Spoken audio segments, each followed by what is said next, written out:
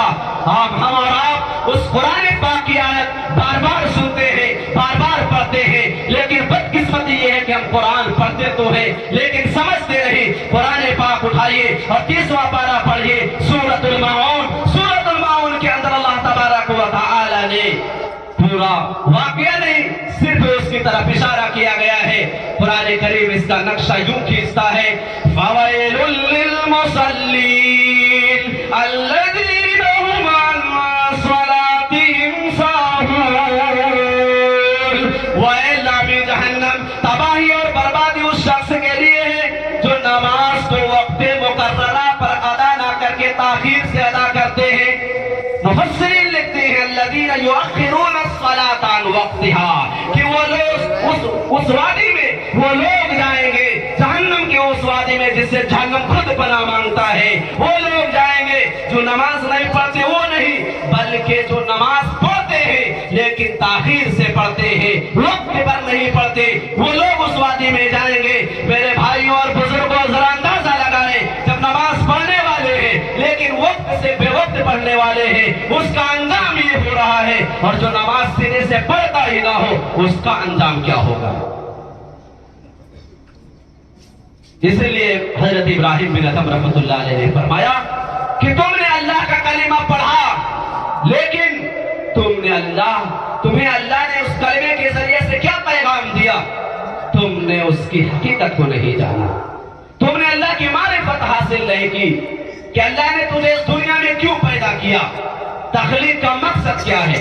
دوسرا سبب بیان فرمایا، میں اختصار کے ساتھ عرض کرتا ضرور، حضرت ابراہیم بن ادھم رحمۃ اللہ علیہ نے دوسرا سبب یہ بیان فرمایا کہ تم نے جناب محمد رسول اللہ صلی اللہ علیہ وسلم سے محبت کا دعویٰ کیا کہ میں عاشق رسول ہوں، میں اطیع اللہ اور اطیع الرسول کہ کما حق ہوں، تصدیق کرنے والا ہوں اور عمل کرنے والا ہوں۔ میں نے آپ صلی اللہ علیہ وسلم سے محبت کی ہے، تم لوگوں نے دعویٰ کیا لیکن رسول اللہ صلی اللہ علیہ وسلم کی سنتوں کو پامال کیا ہے، پھر تمہاری دعائیں کیسے قبول ہوگی؟ ہم اور آپ نے اس نبی کو بھلا دیا جس نبی نے ہمیں اس دنیا میں نہیں بھلایا۔ میرے بھائیوں اور بزرگوں، قربان جائیے اس نبی پر، ہزارہ کروڑ ضرور ہو اس نبی پر جس نے اس دنیا میں بھی ہمیں نہیں بھلایا اور آخرت میں بھی نہیں بھلایا۔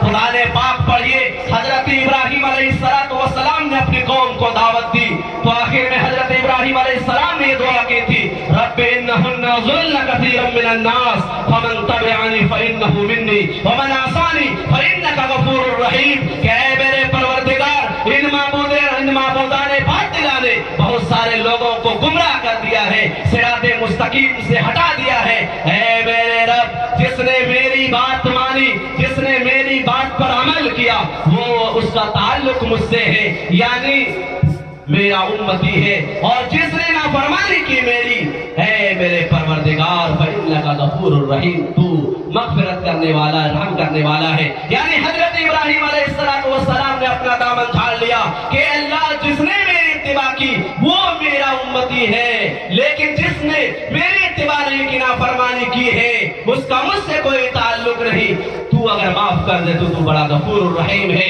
حضرت عیسیٰ علیہ السلام کا قول قرآن پاک میں نقل ہے، اللہ تعالیٰ نے اس کو بھی بیان فرمایا۔ حضرت عیسیٰ علیہ السلام نے اپنی امت کے بارے میں فرمایا ان تعذبهم فإنهم عبادك وإن تغفر لهم فإنك أنت العزيز الحكيم، کہ اے میرے پروردگار، اے میرے اللہ، اگر تم ان کو عذاب دے تو یہ تیرا بندہ ہے، اور اگر معاف کر دے وَإِن تَغْفِرْ لَهُمْ فَإِنَّكَ أَنْتَ الْعَزِيزُ الْحَكِيمُ، اگر تو معاف کرتا ہے تو بڑا حکمت والا اور غلبے والا ہے۔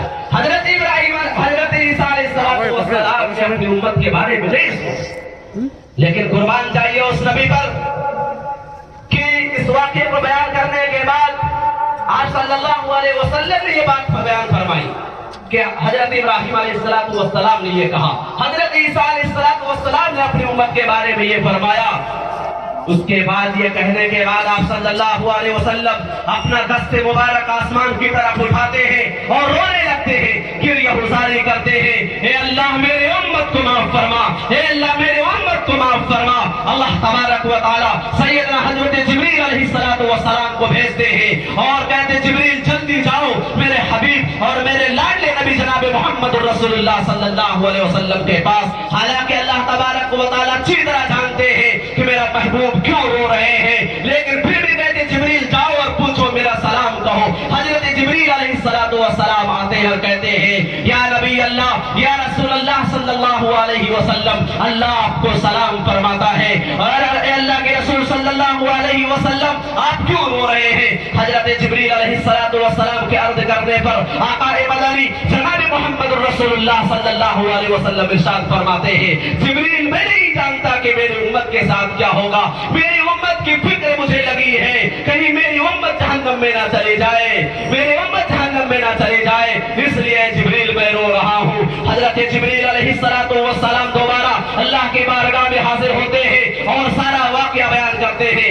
حضرت جبریل علیہ السلام کے بیان کرنے کے بعد اللہ تبارک و تعالی فرماتے ہیں جبریل اذهب الى محمد، اے جبریل جلدی جاؤ میرے حبیب جناب محمد رسول اللہ صلی اللہ علیہ وسلم کے پاس اور کہہ دو جا کر انا سنرضیک فی امتک، اے میرے حبیب، اللہ تعالیٰ فرماتا ہے کہ اے میرے حبیب میں آپ کی امت کے سلسلے میں آپ کو راضی کر دوں گا، یعنی میں آپ کی امت کو معاف کر دوں گا۔ اور اس کے بعد فرماتے ولا نسوءک، اور میں آپ کو تکلیف نہیں دوں گا۔ آپ صلی اللہ علیہ وسلم اپنے امت سے اتنا پیار کرتے، بے چین رہتے تھے، رات رات بھر رویا کرتے تھے، کروٹ بدلتے رہتے تھے کہ نہ جانے قیامت کے دن میرے امت کے ساتھ کیا ہوگا۔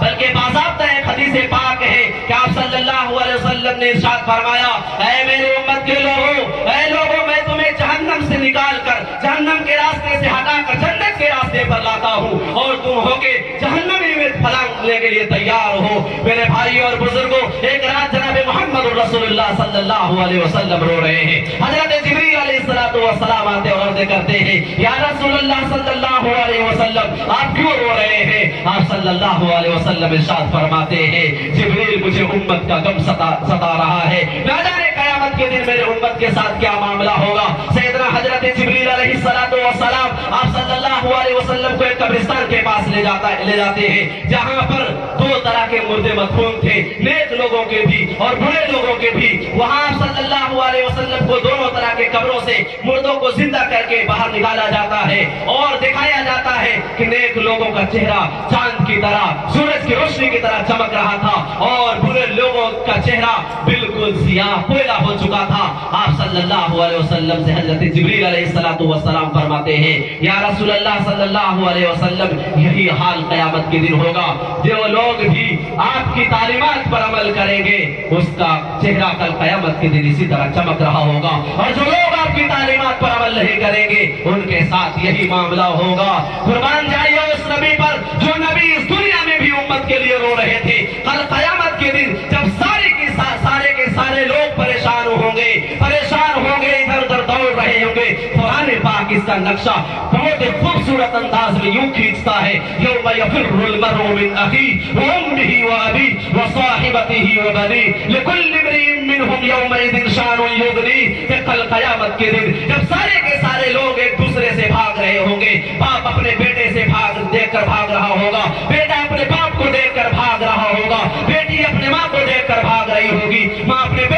دیکھ کر بھاگ رہی ہوگی. گویا کہ ہر آدمی ہر انسان ایک دوسرے کو دیکھ رہا ہوگا لیکن اس طرح بھاگ رہا ہوگا گویا کہ پہچانتا ہی نہیں. آخر وہ بھاگ کیوں رہے ہوں گے؟ اس لیے بھاگ رہے ہوں گے کہ کل قیامت کے دن کہیں مجھ سے کوئی نیکی نہ مانگ لے.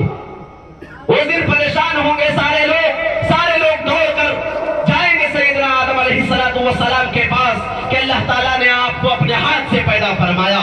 اللہ تعالیٰ سے کہے کہ میزان عدل قائم کیا جائے, حساب و کتاب شروع کیا جائے. حضرت آدم علیہ السلام کہیں گے میرے اندر ہمت نہیں, اللہ تبارک و تعالیٰ آج غضب میں ہے, جلال میں ہے, میری ہمت نہیں ہوتی. اللہ تعالیٰ نے مجھے جنت میں رہنے کے لیے ٹھکانہ دیا, مجھ سے غلطی ہو گئی اور مجھے جنت سے نکالا گیا. میری ہمت نہیں ہوتی کہ میں اللہ سے آج بات کروں جبکہ اللہ غضبناک ہے. تم جاؤ حضرت نوح علیہ السلام کے پاس. لوگ حضرت آدم علیہ السلام کے پاس سے سیدنا حضرت نوح علیہ السلام کے پاس آئیں گے. حضرت نوح علیہ السلام بھی حضرت موسیٰ علیہ السلام کے پاس بھیجیں گے کہ جاؤ حضرت موسیٰ علیہ السلام کے پاس. حضرت موسیٰ علیہ السلام بھی کہیں گے لوگوں آج میری ہمت نہیں بن رہی کہ میں اللہ سے کہوں آج میں ہی بچ جاؤں, میں ہی جہنم سے بچ کر جنت میں چلا جاؤں, یہی میرے لیے کافی ہے. آج میں کسی کا ساتھ نہیں دے سکتا, موسیٰ خود بچ جائے, موسیٰ کی نجات ہو جائے, یہی کافی ہے. جاؤ حضرت عیسیٰ علیہ السلام کے پاس. لوگ حضرت عیسیٰ علیہ السلام کے پاس آئیں گے. سیدنا حضرت عیسیٰ علیہ السلام سے کہیں گے اللہ تبارک و تعالیٰ نے آپ کو کلمہ کن سے پیدا فرمایا ہے. حضرت عیسیٰ علیہ السلام کہیں گے اللہ تبارک و تعالیٰ بہت ہی زیادہ غضبناک ہے, اتنا غضبناک ہے کہ اس سے پہلے اللہ تبارک و تعالیٰ اس طرح کبھی ناراض نہیں ہوا تھا, میں اللہ کے سامنے کچھ نہیں کہہ سکتا. حضرت عیسیٰ علیہ السلام کہیں گے میں اپنی ماں مریم کا بھی سوال نہیں کرتا, اے اللہ مجھے معاف فرما دے, نفسی نفسی, اے اللہ عیسیٰ کو بخش دے, اے اللہ عیسیٰ کو معاف فرما دے. حضرت عیسیٰ علیہ السلام کہیں گے میں کچھ نہیں کر سکتا. جاؤ آقا مدنی جناب محمد رسول اللہ صلی اللہ علیہ وسلم کے پاس جاؤ. ہو سکتے ہیں کہ آقا مدنی جناب محمد رسول اللہ صلی اللہ علیہ وسلم اللہ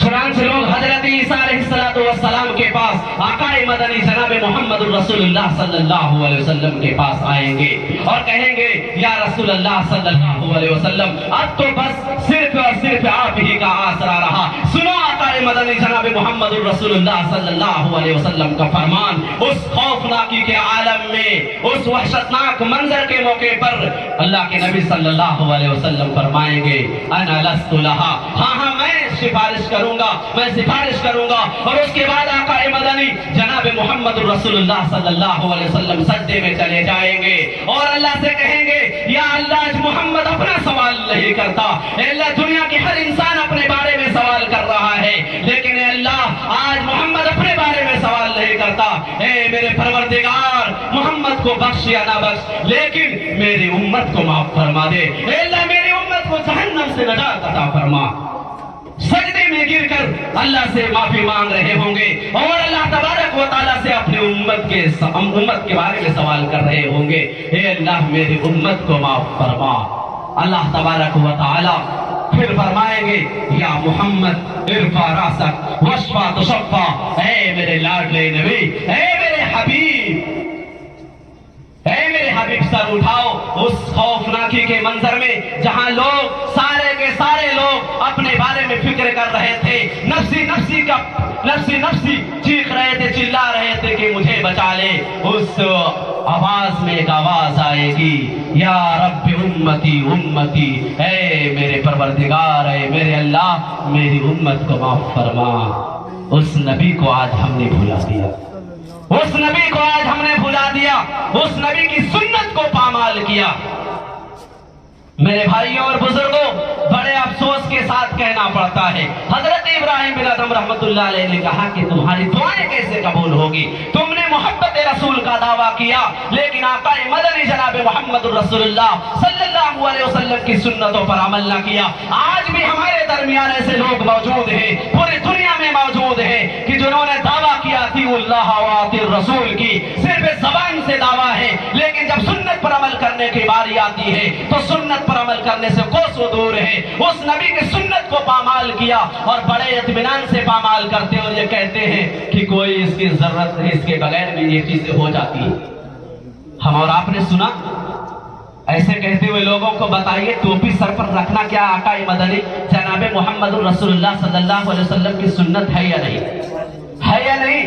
جناب محمد رسول اللہ صلی اللہ علیہ وسلم نے پوری زندگی میں کبھی ننگے سر نماز نہیں پڑھا۔ پورے ذخیرہ احادیث میں ایسی کوئی روایت نہیں ملتی کہ یہ کوئی ثابت کر سکے کہ آقا مدنی جناب محمد رسول اللہ صلی اللہ علیہ وسلم نے ننگے سر نماز پڑھا ہو، بلکہ پوری دنیا کے لوگوں کو، پوری دنیا کی امت کو یہ پیغام دیا۔ یہ روایت نہ ہونا یہ اس بات کی دلیل ہے کہ آپ صلی اللہ علیہ وسلم کو یہ سنت بڑی محبوب تھی۔ ایک مرتبہ بھی آپ صلی اللہ علیہ وسلم سے اس طرح کی کوئی روایت ثابت نہیں کہ آپ صلی اللہ علیہ وسلم نے ننگے سر نماز پڑھا ہو۔ اور آج ہمارے اور آپ کے درمیان ایسے لوگ موجود ہیں جو یہ ننگے سر نماز پڑھتے ہیں اور بڑے زور و شور کے ساتھ کہتے ہیں اس کے بغیر بھی نماز ہوتی ہے۔ پھر اطیعوا اللہ اور اطیعوا الرسول کا دعویٰ تمہارا کہاں گیا؟ اللہ اور اس کے رسول سے محبت کا دعویٰ کہاں گیا؟ اللہ کے نبی صلی اللہ علیہ وسلم کا فرمان سنو۔ اللہ کے نبی جناب محمد رسول اللہ صلی اللہ علیہ وسلم نے فرمایا ہے من احیا سنتی فقد احبنی، جس نے میری سنت کو زندہ کیا وہ مجھ سے محبت کرنے والا ہے۔ ومن احبنی کان معی فی الجنہ، اور جو مجھ سے محبت کرے گا وہ جنت میں میرے ساتھ ہوگا۔ آقا مدنی جناب محمد رسول اللہ صلی اللہ علیہ وسلم کی سنت کو چھوڑ کر اور جان بوجھ کر ننگے سر نماز پڑھتے ہیں، یہ دکھانے کے لیے کہ ہم فلاں طبقے سے تعلق رکھتے ہیں، کہ ظاہر ہو جائے ہم فلاں لوگ ہیں جو ہم لوگ ننگے سر نماز پڑھنے والے ہیں۔ آقا مدنی جناب محمد رسول اللہ صلی اللہ علیہ وسلم کی سنتوں کو پامال کرتے ہیں، آنکھوں میں چشمہ ہو جاتا ہے، کمر میں بیلٹ ہو جاتا ہے اور طرح طرح کے رنگ برنگے لباس ہو جایا کرتے ہیں، لیکن آقا مدنی جناب محمد رسول اللہ صلی اللہ علیہ وسلم نے جس سنت کو کبھی نہیں چھوڑا تھا اس سنت کو ہم اپنی زندگی میں داخل نہیں کرتے، اور اس کے زور و شک اور اس کے بعد زور و شور کے ساتھ کہتے ہیں ہم آپ صلی اللہ علیہ وسلم سے سچے محبت کرنے والے ہیں۔ بخاری اٹھاؤ تمہارا بخار چھوڑا دے گی، بخاری اٹھاؤ، بخاری کے اندر موجود ہے قال الحسن کان الناس یسجدون علی الامامۃ والقلنسوۃ، موجود ہے کہ صحابہ کرام امامے اور ٹوپیوں پر سجدہ کیا کرتے تھے۔ بخاری پڑھے تو صرف بخاری اور مسلم کہنے سے صحیح کہا مولانا طاہر غیابی مولانا طاہر غیابی دعوت برکاتہم نے کہ بخاری کا نام لینے سے اس کو خود بخار آ جاتا ہے۔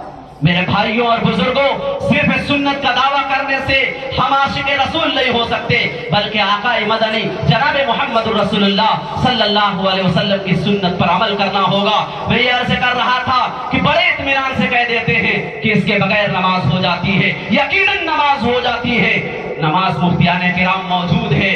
میں تو یہ کہتا ہوں کہ آپ بغیر کچھ کپڑا پہنے صرف پیجامہ پہنے جا کر پڑھ لیں، ناپ کو ڈھک کر اور گھٹنے کو ڈھک کر، پھر بھی نماز ہو جائے گی۔ تو کیا آپ چلے جائیں گے بغیر بنیان کے اور بغیر کرتے کے؟ چل کر دکھائیے نا ایک مرتبہ۔ کتنی بڑی بات ہے کہ اللہ کے رسول صلی اللہ علیہ وسلم نے زندگی میں ایک مرتبہ بھی ننگے سر نماز نہیں پڑھا، اور اس کے بعد یہ کہتے ہیں کہ نماز ہو جاتی ہے۔ اللہ تعالیٰ کا فرمان ہے قرآن پاک کے اندر یا بنی آدم خذوا زینتکم عند کل مسجد، اے ابن آدم جب مسجد میں آؤ تو زینت اختیار کر لو۔ اللہ کے نبی صلی اللہ علیہ وسلم نے بڑی وضاحت کے ساتھ فرمائی یہ بات، ترمذی کے اندر حدیث پاک موجود ہے ان فرق بیننا وبین المشرکین، ان فرق بیننا وبین المشرکین، کہ ہمارے اور مشرکین کے درمیان فرق ہے الامائم علی القنانس، کہ ٹوپی پر امامے کو باندھنا، یا وہ مشرکین بھی امامہ باندھتے لیکن نیچے ٹوپی نہیں رکھتے، لیکن مسلمان آپ صلی اللہ علیہ وسلم ارشاد فرماتے ہیں کہ ہمارے درمیان اور مشرکین کے درمیان فرق یہ ہے کہ مسلمان جب امامہ باندھتا ہے تو اس کے نیچے ٹوپی بھی رکھتا ہے، اور ہم آج ننگے سے نماز پڑھتے ہیں۔ ایک تو یہ بات ہوئی میرے بھائیوں اور بزرگوں. دوسری بات, آج ہمارے معاشرے کا ماحول, ہم نے سنت کا دعویٰ کیا لیکن عمل کیا گیا. کتنی برائیوں کو ذکر کیا جائے. اللہ کے رسول صلی اللہ علیہ وسلم نے فرمایا ان اعظم النکاح برکتن ایسرہ معونتن, کہ سب سے بابرکت نکاح وہ ہے جس میں خرچ کم سے کم ہو. آج ہمارے نکاحوں کا ماحول دیکھ لیجئے کہ نکاح کس طرح ہو رہا ہے, کیا سنت کے مطابق ہو رہا ہے. آج ہم آپ سے کہتے ہیں کہ اپنے اماموں کو, اپنے درمیان موجود جو امام ہیں آپ کے مسجدوں کے, ان کو اتنا اختیار دیا جائے کہ جو لوگ سنت کے خلاف شادی کرتے ہیں ان کے گھر نکاح پڑھانے نہ جائے, اور آپ لوگ ان کا سپورٹ کریں. جو لوگ جہیز لیتے ہیں ان کے یہاں ان لوگوں کے گھر کو بائیکاٹ کریں, ان کے گھر کا کھانا نہ کھائے. آج ہم بولتے ہیں, کہتے ہیں ہماری دعائیں قبول نہ ہوتی ہے. مفتیان کرام موجود ہیں, بتائیے جس کے جسم کے اندر حرام کا ایک قطرہ خون بھی ہو اس کی نہ نماز قبول ہوتی ہے اور نہ دعائیں قبول ہوتی ہے. ایک آدمی جہیز لیتا ہے اور پورے گاؤں میں دعوت کرتا ہے کہ ہمارے یہاں دعوت ہے, اور ہم لوگ اطمینان سے جاتے ہیں اور کرسیوں پر بیٹھ کر کھانا کھاتے ہیں, حرام کے پیسے کا کھانا کھلاتے ہیں اور ہم لوگ بھی کھاتے ہیں. حرام کا پیسہ وہ لیتا ہے اور ہم ساتھ مل کر کھاتے ہیں. ہمارے پیٹ میں بھی حرام کا لقمہ, اس کے پیٹ میں بھی حرام کا لقمہ. بتائیے جب ہم نماز پڑھیں گے تو کیا ہماری نماز قبول ہوگی؟ کیا ہم دعائیں کریں گے تو ہمارے دعائیں قبول ہوگی؟ ہرگز نہیں ہو سکتی ہے. جو لوگ جہیز لیتے ہیں ہمارے اور آپ کے معاشرے میں, ان لوگوں کو بائیکاٹ کیا جائے. اور میں اماموں سے کہتا ہوں, جتنے امام یہاں ائمہ حضرات ہیں, کہ وہ ایسے گھروں میں جہاں ڈی جے کے ساتھ باراتی آ رہی ہو, جہاں لوگ گھروں میں گانے بجا رہے ہوں, ان کے گھروں میں ہرگز نکاح نہ پڑھائے. اور متولیان حضرات, صدر حضرات اپنے اماموں کا سپورٹ کرے. انشاءاللہ یہ فتنہ چند ہی مہینوں میں ختم ہو جائے گا. جب ہم اور آپ دعوت کھانا چھوڑ دیں گے تو جہیز لینے والے لوگ سوچیں گے پہلے کہ اگر ہم نے جہیز لیا تو امام صاحب نہیں آئیں گے, گاؤں کے سارے لوگ نہیں آئیں گے, کیا ہمیں شادی اکیلے کرنی ہے؟ میرے بھائیوں اور بزرگوں, آج بیٹیوں کو ہم نے بوجھ بنا ڈالا ہے, کسی اور کی نہیں, اس کے ذمہ دار ہم اور آپ ہیں. اگر ہم نے ان لوگوں کا بائیکاٹ کیا ہوتا, سود خوری اور رشوت خوری سے بچا ہوتا. پوچھئے گا مفتیان کرام سے, اور میں بھی کہتا ہوں کہ جہیز کا روپیہ سراسر رشوت اور حرام ہے. اللہ کے نبی جناب محمد رسول اللہ صلی اللہ علیہ وسلم نے ارشاد فرمایا, اتیت لیلۃ اسری بی علی قوم بطونہم کالبیوت, کہ مجھے معراج پر لے جایا گیا, ایک رات مجھے جنت و جہنم کا سیر کرایا گیا, تو میں نے کیا دیکھا جہنم میں کہ کچھ لوگ ہیں جن کے پیٹ انسانی پیٹ کی طرح نہیں بلکہ جس طرح مکان کے کمرے ہوتے اس طرح ان کا پیٹ ہے. آگے فرمایا فیہ الحیات, اور اس کے پیٹ میں سانپ تھے, سانپ چاروں طرف دوڑ رہے تھے ان کے پیٹ میں.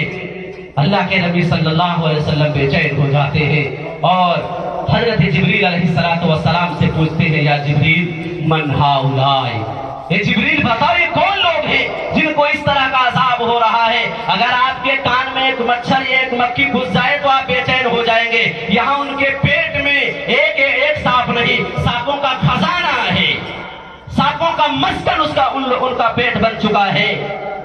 حضرت جبریل علیہ السلام نے کہا, یا رسول اللہ صلی اللہ علیہ وسلم, ہؤلاء اکلۃ الربا, یہ وہ لوگ ہیں جو دنیا میں سود کھایا کرتے تھے. تو کیا ہم اور آپ سود نہیں کھا رہے ہیں؟ ان جہیز لینے والوں کے یہاں دعوت کھا کر ہم بھی سود کھانے والے. اللہ کے نبی صلی اللہ علیہ وسلم نے ارشاد فرمایا کہ سود کھانے والا, کھلانے والا, گواہ بننے والا, لکھنے والا سب گناہ میں برابر ہے. میرے بھائیوں اور بزرگوں, کیا اس رسم کو ختم کرنا, کیا اس لعنت کو ختم کرنا ہماری اور آپ کی ذمہ داری نہیں ہے؟ کتنی بیٹیاں جہیز نہ ہونے کی وجہ سے ان کی عمر زیادہ ہو جاتی ہے, اور ایک وقت ایسا آتا ہے کہ ان کے رشتے ملنا مشکل ہو جاتا ہے, اور ہم اور آپ چین کی سکون سوتے ہیں. میرے بھائیوں اور بزرگوں, اس جلسے کا مقصد اصلاح معاشرہ ہے. آج ہم اور آپ یہاں سے اٹھے تو اس نیت کے ساتھ اٹھے کہ انشاءاللہ ایسے لوگوں میں ہرگز کھانا نہیں کھائیں گے. اگر دعوت آئے تو ہم یہ کہہ کر انکار کریں کہ ہم حرام کا نہیں کھاتے, حرام کا خود کھاؤ. اگر کسی کو کہہ دو کہ تم حرام خور ہو تو اسے بڑا برا لگے گا کہ تم نے حرام خور کہہ دیا. حرام خور سننے میں برا لگتا ہے اور حرام کا کھانے میں برا نہیں لگتا, اور ہم اور آپ اس کا سپورٹ کرتے ہیں. میرے بھائیوں اور بزرگوں, میں نے آپ صلی اللہ علیہ وسلم کی یہ مبارک حدیث پڑھی. خطبے کے دوران میں نے قرآن مقدس کی جو آیت کریمہ تلاوت کی تھی، اس میں آپ صلی اللہ علیہ وسلم سے اللہ تبارک و تعالیٰ نے ارشاد فرمایا کہ اے میرے حبیب، جائیے پوری دنیا میں اعلان کر دیجئے کہ اگر تم مجھ سے محبت کرنا چاہتے ہو تو میری ہر سنت پر عمل کرو، مجھ سے محبت کرو. چنانچہ قرآن کریم اس کا نقشہ یوں کھینچتا ہے، قُلْ إِن كُنتُمْ تُحِبُّونَ اللَّهَ فَاتَّبِعُونِي يُحْبِبْكُمُ اللَّهُ. اے میرے حبیبو، اے میرے لاڈلے نبی، پوری دنیا میں جا کر یہ اعلان کر دیجئے کہ اگر تم اللہ سے محبت کرنا چاہتے ہو تو میری اتباع کرو. یعنی آپ صلی اللہ علیہ وسلم جو شریعت لے کر آئے ہیں، جس طرح آپ صلی اللہ علیہ وسلم نے زندگی گزار کر ہمیں بتایا ہے، ہمارے پاس یہ پیغام پہنچا ہے قرآن کی شکل میں، حدیث کی شکل میں، ان پر ہم